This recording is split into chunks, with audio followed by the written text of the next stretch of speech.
Hi, I'm Rebecca with expertvillage.com, and we're going to talk about the business side of being a writer. We've talked about some of them earlier, but I'm just going to kind of summarize it because this is kind of where a lot of freelance writers kind of fall off the train is when you have to make sure that you have contracts for your writing, that the business side, the negotiation side, that you and the client have terms worked out and agreements, and that you know you're going to get paid.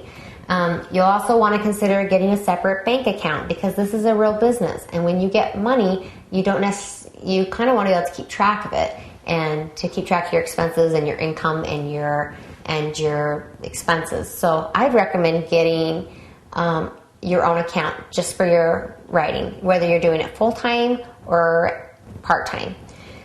And then, of course, if you have a joint account with your spouse or significant other, then you can transfer money into that account. But to have a separate account makes it easier for tax purposes too, because you can keep track of how much you've made and how much you've spent. So make sure you're spending from that account as well as depositing the money you've made. So that's something to consider.